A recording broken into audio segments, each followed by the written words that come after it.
I'm very excited to introduce a brand new company that's new to me. It's just really interesting to always meet the developers, and we're going to bring Danny on in just a few minutes, but I just want to kind of give you an idea of what we're going to do today.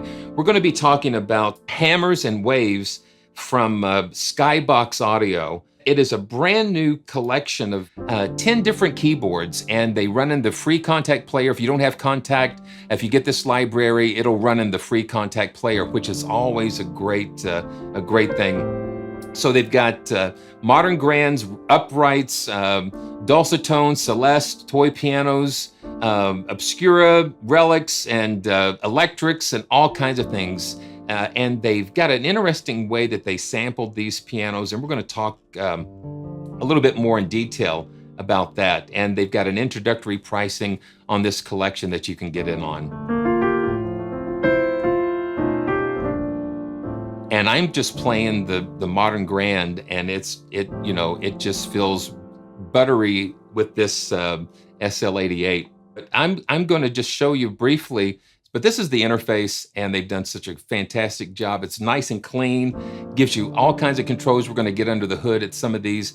But I want to go ahead and bring Danny on and just kind of give you an introduction to him and let him tell you a little bit about the company. And we're going to go listen to some sounds and talk some more, and listen to some sounds and talk some more. So this is Danny Dunlap from Skybox Audio. And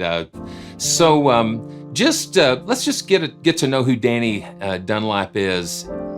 No, well, listen, thanks for having me. I'm a huge fan of your channel. Honestly, it's everybody loves you. Your approach is so fresh and honest, and we just appreciate you and the community just giving a real look at some of this stuff.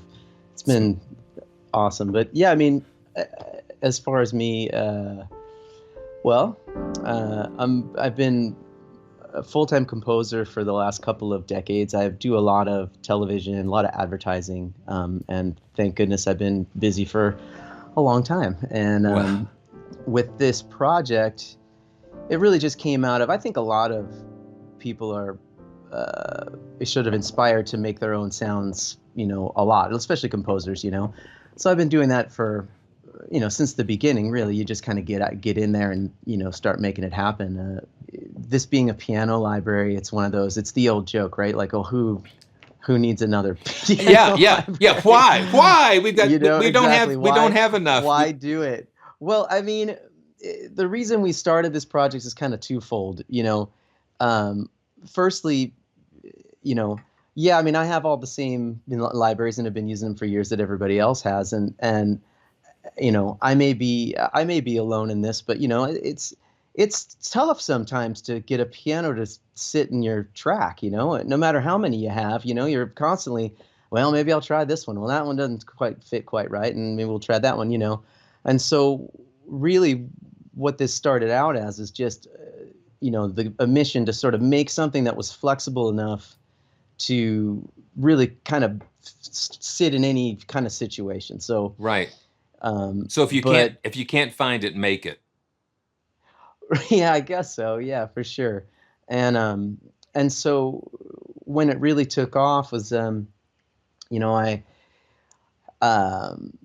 hired a new assistant maybe, 5 years ago now, and he looked good on paper, seemed like a real nice guy, and then we get to meeting and talking, and we have a lot of the same interests, and I'm a real tinkerer, and he's a real tinkerer too, and we put us together in a room, and all of a sudden we're making all kinds of crazy stuff together, and it just sort of evolved out of that.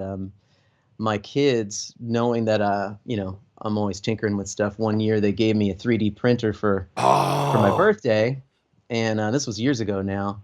And that was sort of the beginning of this madness.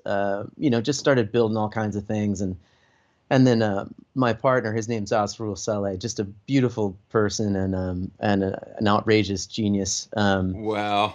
But I had printed a finger and attached it to a mic stand and put a solenoid on it, and I had written a little bit of Arduino code, and I took it and I was like, hey, look what I did, and it just was pressing a key on the piano, And he said, yeah, that's cool. Let me see what I can do. And then he went home and just for fun, rewrote all my code, of course. And, because he's a way better coder than I am. And came back and, I was like, hey, maybe we're onto something here. And so he, I don't think this would have ever happened. I mean, well, it certainly would have ever happened without him. But for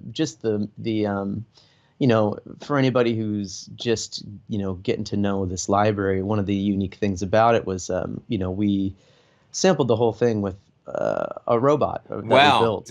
And the beautiful thing I think that's happening is it's like I was saying the other day, it's like a renaissance type of thing, a digital renaissance where technology is becoming so available for musicians, and musicians are connecting with that, and they're taking us into, like you're taking us into very exciting territory with sampling and with like taking these risks and producing libraries like this. But it's very excited. Before we talk about the sampling robot, I want us to just look at this MODRN Grand. So we just pulled this up.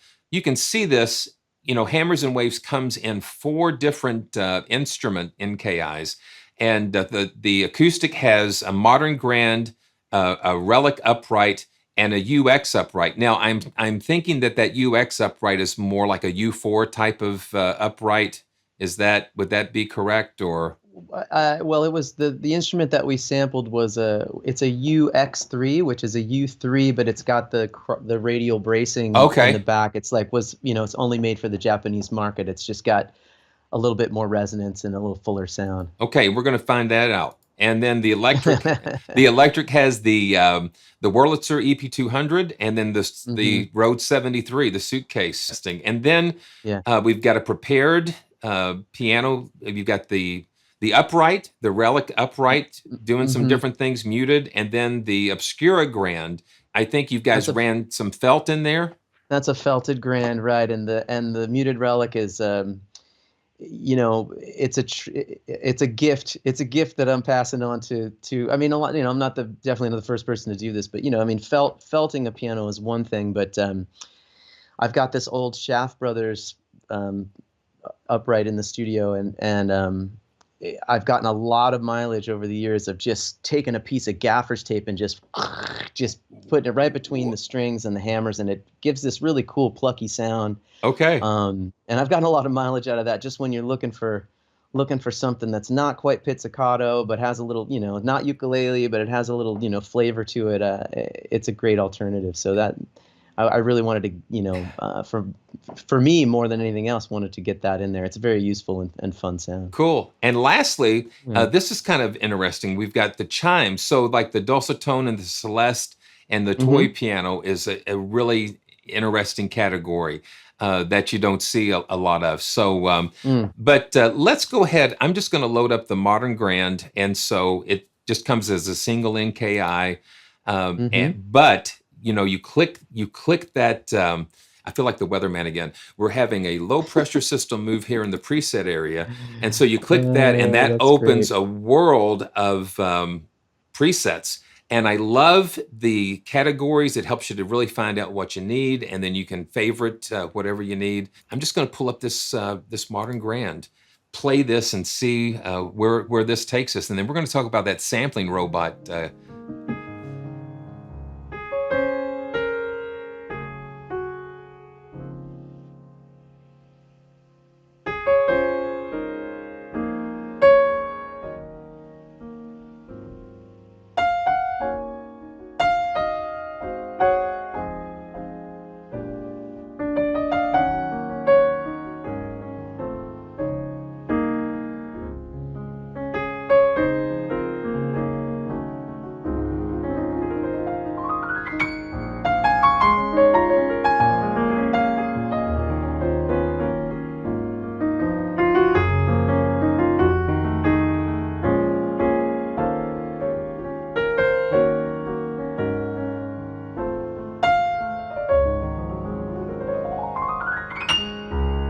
So, that's just for you.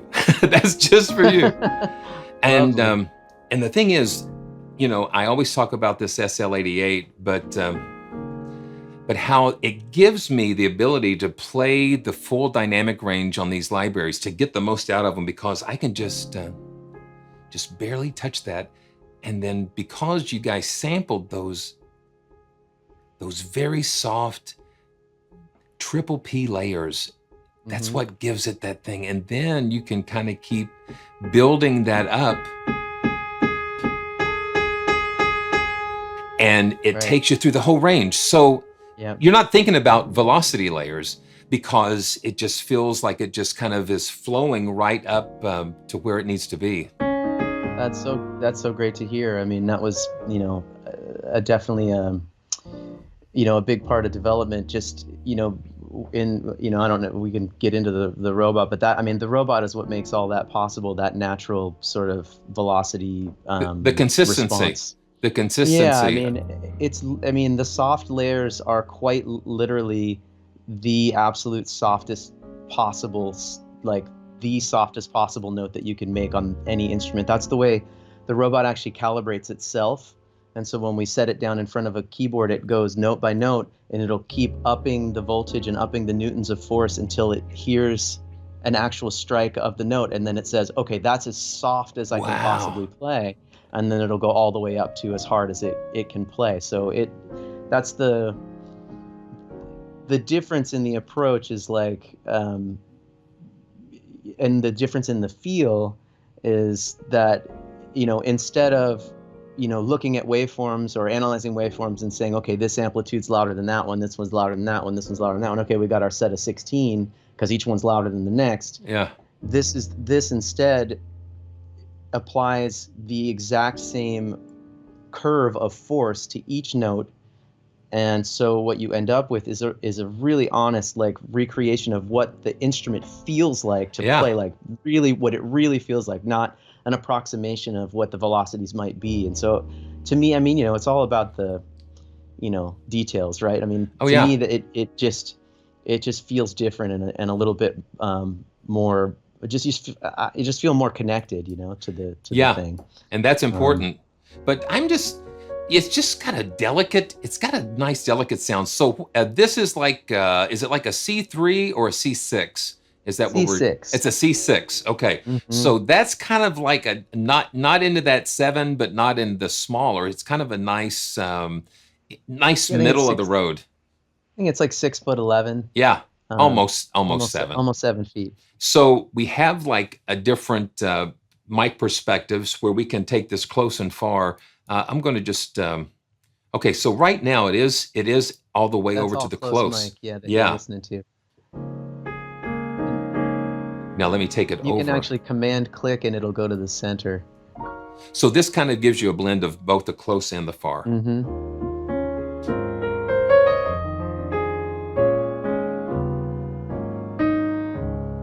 Now the pre-strike, that is like the sample offset. So again, we can, if you just control click, it'll go to, or command click, it'll go to 0. But yeah, that function is actually something that I fought hard to keep in.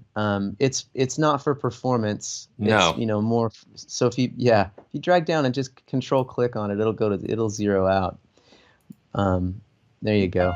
Cool. Before the strike of the note, right? So it was really tricky to implement that in a consistent way, especially given all the other features that the engine has. And it was a sort of a pet project of mine. I kind of drove the other developers kind of nuts to like, no, we can't. Can we please just get rid of it? No, we can't. I can't do it. So, what its intent is, after you've sort of, made your track or have gotten your performance that you like, then you simply turn that on, and then, however, in your DAW of choice, offset the MIDI 200 milliseconds, in the future to the left. And then what you will get is you'll get all of those sounds that occur before the note. And again, it's like, these subtleties, to me, that's like, it's like magic. It's like fairy dust, and it's global on all the instruments. So the Rhodes and the Whirly and all the chime, especially on the Rhodes, man, like there's something about that extra little like millisecond of sound before the thing straight. Just like, I don't know, it takes me to like a super happy place. So I'm Wow. excited to share that with it's really you know, tough to play with it on, It's obviously, hard to because of the think 200 milliseconds in the future. Yeah.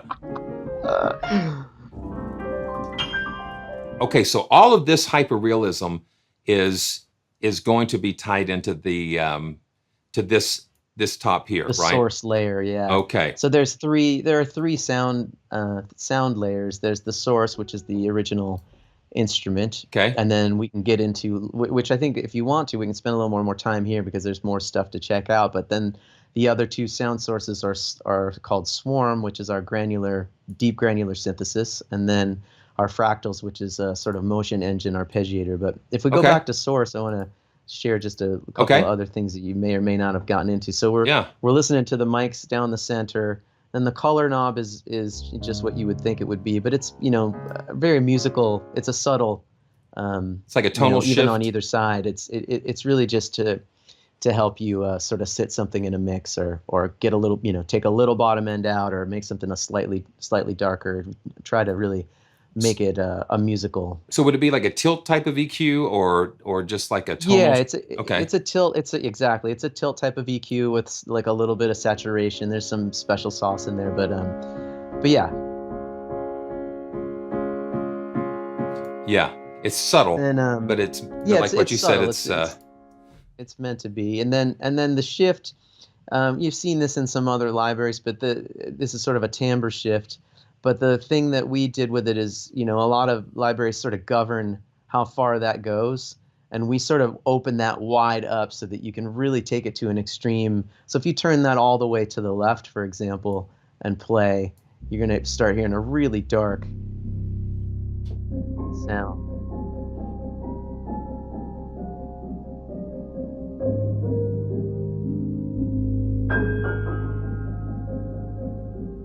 I love those. Yeah, I love being able to shift things like that because it totally changes the character. Now let's go to the opposite. Right. Let's go to the opposite end. And Oh yeah, you get into some banjo territory.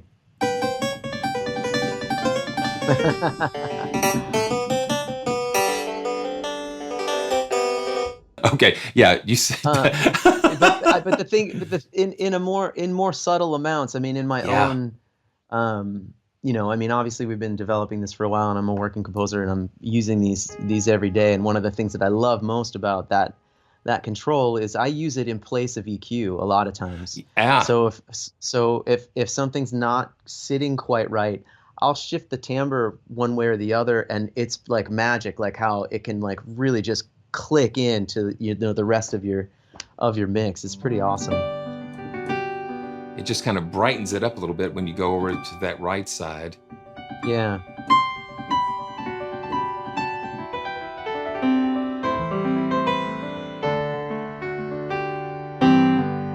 Yeah, it almost gives it that shorter sound. It like shortens it or makes it a little tighter, a little brighter. Okay, Yeah. cool. It's fun. And then shape.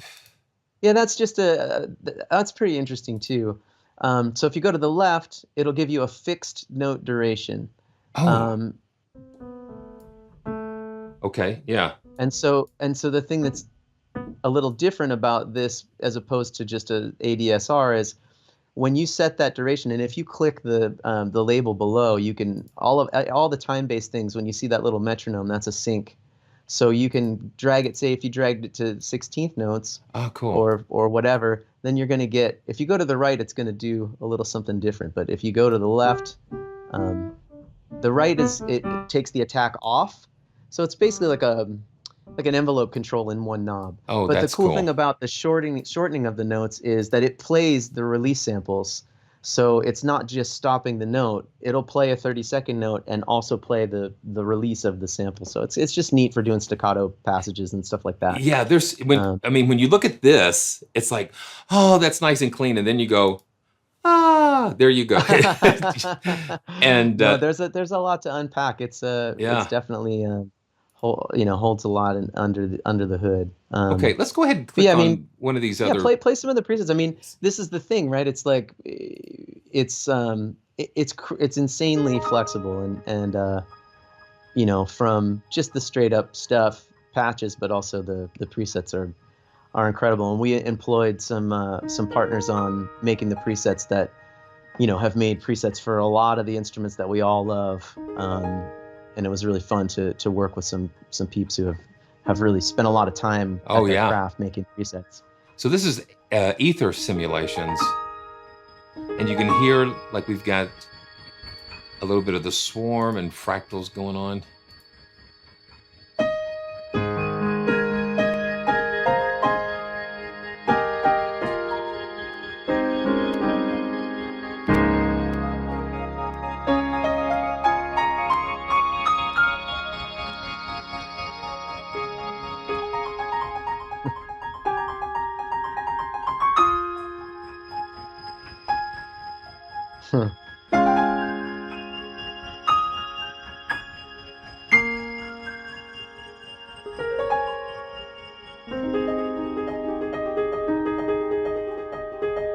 Yeah, I love the ones the sounds that have like the motion in them.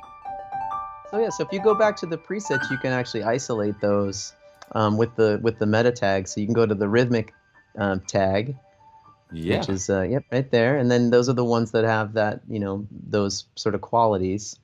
It's important to me.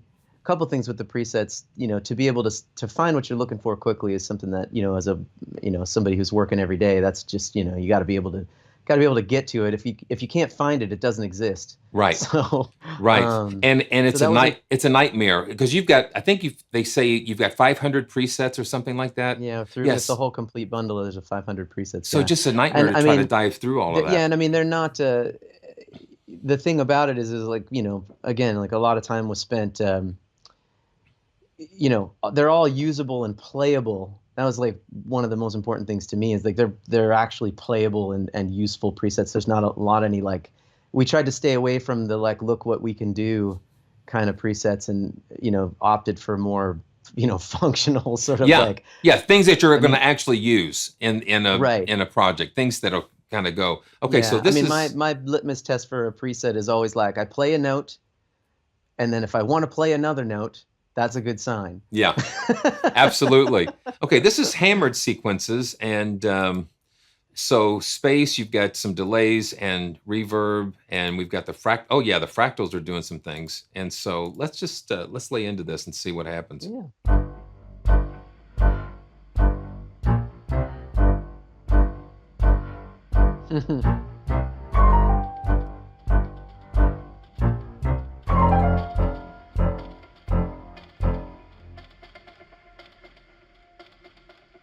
Yeah, since we chose the rhythmic options, all of these are going to have some sort of pulse going on. So longer notes are probably better.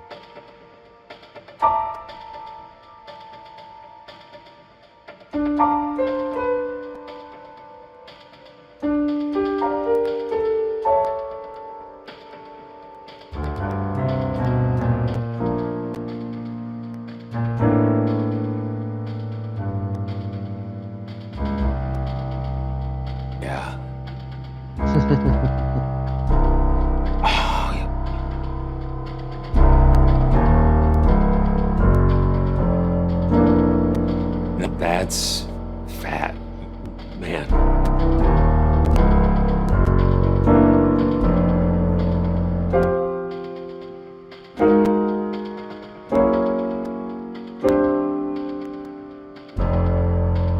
The body, you just hearing the body of that, it's nothing wimpy about that.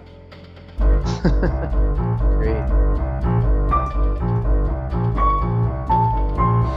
I don't know why I'm thinking Despicable Me, or it's like okay, so it's like if Gru and the Mission Impossible guy and James Bond all kind of collided in an intersection together. You know, it's like all that mashed up. Because that little thing happening in the background is a lot of fun. So this is CRYSTALISIS, and let's see. Yeah, we've got the swarm thing going on. Wow. Okay. Okay, so let's check it out. It's deep.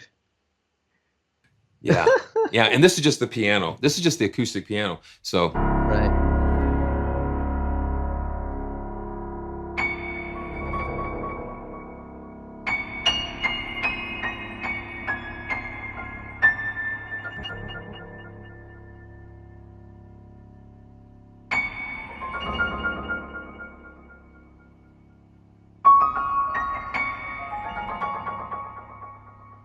now that's nice. Yeah. No, I've not heard anything like that.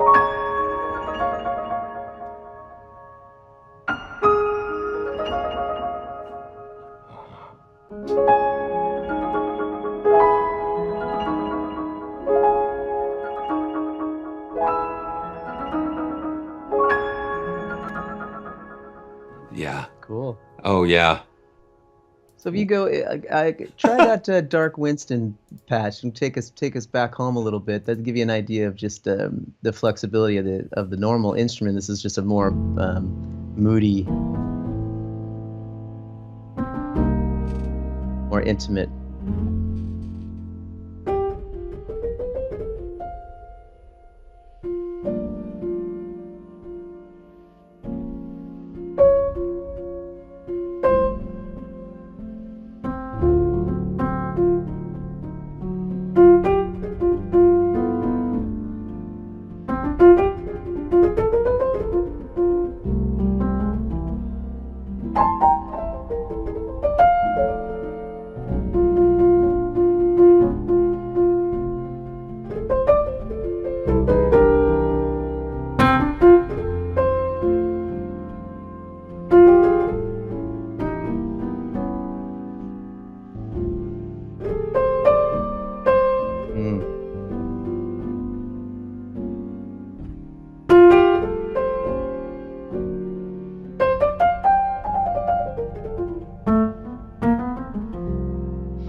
Beautiful, beautiful playing.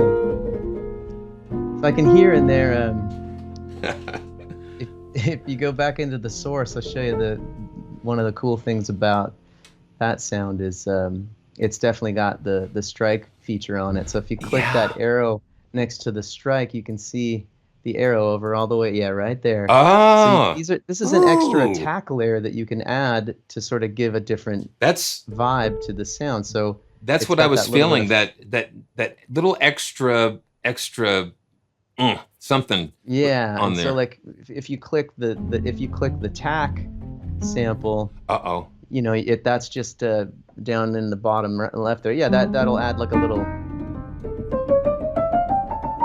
bit of attack piano attack. And then, you know, there's some other things too, even the 8-bit or the knives. Yeah, those were some throwing knives that we put between the hammers and all of these are actual objects placed between the hammers and the strings. Okay, yeah, I'm gonna turn the space off a little bit. Yeah, yeah. And let's see. And yeah, so when you hit those high velocity layers, you can. That's good. That's right. Cool. And so rivets. It's just another tool to sort of. Yeah, everybody's doing that kind of thing. But like you said before, if it, you know, it's got to make sense. It's just don't do something just to say, oh, we've got this. Yeah, but it just does add so much. Okay,